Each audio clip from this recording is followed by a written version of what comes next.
America के राष्ट्रपति चुनाव में अब बस 2 हफ्ते ही बचे हैं और दुनिया के सबसे अमीर व्यक्ति ने एक बड़े इंसेंटिव का ऐलान किया है ताकि रिपब्लिकन्स एक महत्वपूर्ण वोटिंग स्टेट में अपना वोटर रजिस्ट्रेशन करवा सके। 19 अक्टूबर को इलॉन मस्क ने कहा था कि पेंसिल्वेनिया स्टेट के एक रजिस्टर वोटर को हर दिन $1 मिलियन जीत सकता है जब तक वोटिंग का दिन यानी 5 नवंबर नहीं आ जाता। But the question here is कि क्या ये इंसेंटिव जो मस्क दे रहे हैं वो लीगल है? चलिए समझते हैं इस एक्सप्लेनर में। Hello and welcome to Switch. मेरा नाम है सिमरन। 19 अक्टूबर को इलॉन मस्क ने कहा कि पेंसिल्वेनिया स्टेट का एक रजिस्टर वोटर हर दिन $1 मिलियन जीत सकता है जब तक वोटिंग का दिन यानी 5 नवंबर नहीं आ जाता। जीतने के लिए वोटर्स को एक पिटिशन पर साइन करना होगा जो फ्री स्पीच और राइट टू बियर आर्म्स का समर्थन करे, जो रिपब्लिकन पार्टी के प्लेटफॉर्म का हिस्सा माना जाता है।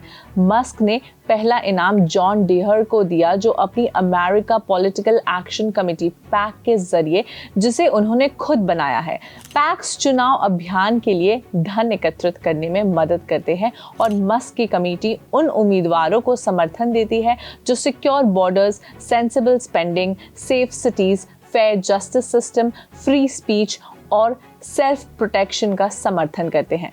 So this is what Musk is offering इस इंसेंटिव में, और उसको लेकर लीगल क्वेश्चन सब उठ रहे हैं कि क्या ये $1 मिलियन की जो इंसेंटिव मस्क दे रहे हैं वो कितना लीगल है। फेडरल कानून लोगों को वोट के लिए रजिस्टर करने या वोट डालने के लिए पैसे देने पर रोक लगाता है और ऐसे अपराधों के लिए जेल तक की सजा है। हालांकि मस्क का ऑफर एक पिटिशन साइन करने को लेकर है, वोट डालने या रजिस्टर करने के लिए नहीं, जिस वजह से कानूनी स्थिति उतनी स्पष्ट नहीं हो पा रही। कुछ लीगल एक्सपर्ट्स का मानना है कि मस्क का ये ऑफर फिर भी सीमाओं को पार कर सकता है।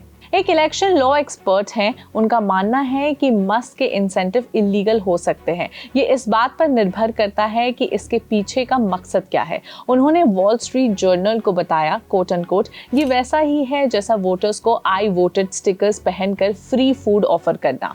ऐसे एक्शंस को इलेक्शन प्रोसेस में प्रतिक्रिया प्रेरित करने पर असर देने वाले रूप में देखा जा सकता है जो फेडरल कानून का उल्लंघन करता है। ही इवन एडेड, मस्क का असली मकसद वोटर डेटाबेस इकट्ठा करना है या वोटर्स को मोबिलाइज करना है, तो इससे चुनाव को प्रभावित करने का प्रयास समझा जा सकता है। दूसरे एक्सपर्ट्स जैसे बार्डली स्मिथ, जो एक फॉर्मर फेडरल इलेक्शन कमीशन के चेयरमैन रह चुके हैं, उनका कहना है कि मस्क की स्ट्रैटेजी कानूनी सीमाओं में ही आती है।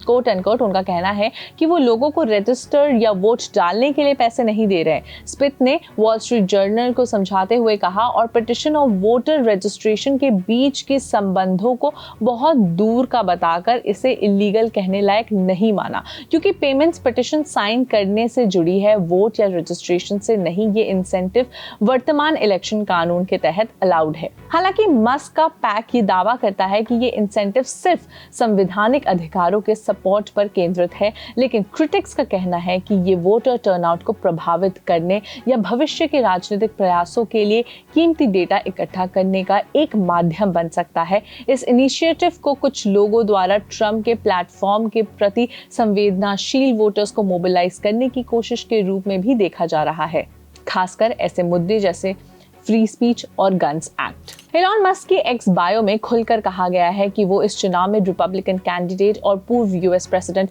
डोनाल्ड ट्रंप को समर्थन दे रहे हैं। पहले वो डेमोक्रेटिक कैंडिडेट्स जैसे कि बैरक ओबामा और हिलरी क्लिंटन को समर्थन दे चुके हैं, लेकिन अब वो कंजर्वेटिव मुद्दों का समर्थन करते हैं। 2016 में उन्होंने डोनाल्ड ट्रंप को कोट एंड कोट शायद ठीक आदमी नहीं कहा था और उनका चरित्र यूएसए को अच्छी तरह से रिप्रेजेंट नहीं करता है, ये उनका कहना था।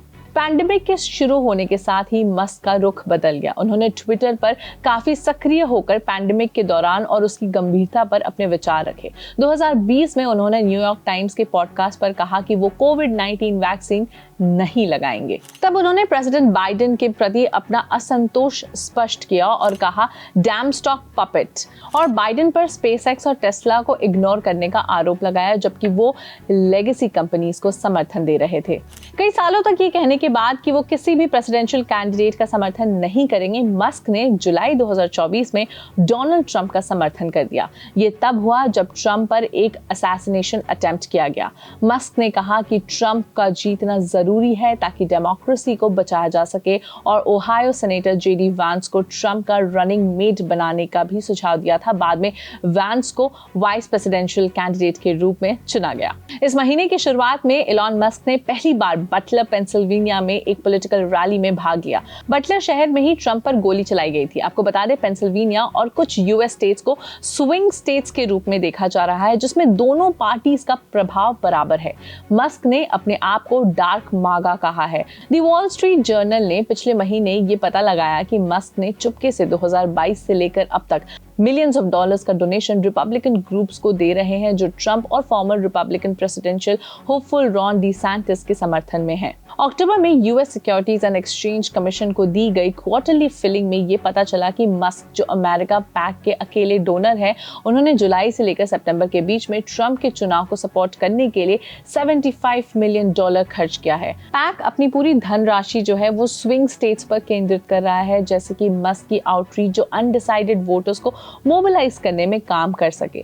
मस्क का एक्स पर प्रभाव और उनकी अपनी धन संपत्ति को ट्रंप के चुनाव में बड़े एसेट्स के रूप में देखा जा रहा है। तो कुल मिलाकर बात सिंपल सी है कि मस्क का ये जो पिटीशन साइन करने वाला इंसेंटिव है, लीगली ज्यादा क्लियर नहीं है। बट अबव ऑल, आपको क्या लगता है, इलॉन मस्क का ये इंसेंटिव स्ट्रक्चर लीगल है या इलीगल? अपने राय हमें कमेंट्स में जरूर बताएं, और ऐसी ही एक्सप्लेन्ड डिटेल स्टोरीज के लिए आप स्विच को जरूर सब्सक्राइब कर लीजिए।